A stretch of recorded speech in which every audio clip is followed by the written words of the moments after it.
So here Chloe, our student, is working through the intercostals.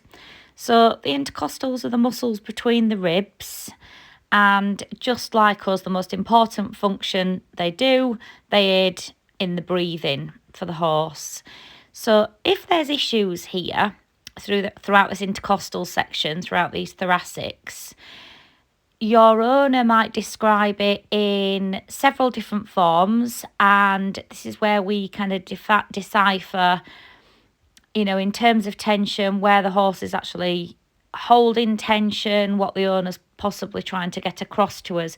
So your owner might say things like, for example, they feel like their horse holds their breath, or they might just tell you that the horse always favours one lead over the other when they're working. Or they might just say, the horse is particularly harder to bend or turn in one direction.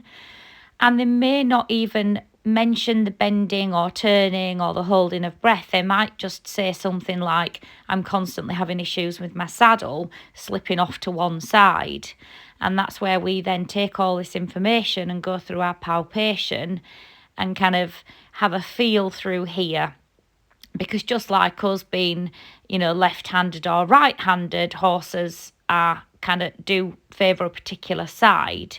And the problem with that is if you're always noticing, say when you do the dynamic observations and the shoulder falls in on the circle because it's almost like the rib cage is in the way, this is where we can decipher if the horses are actually holding tension.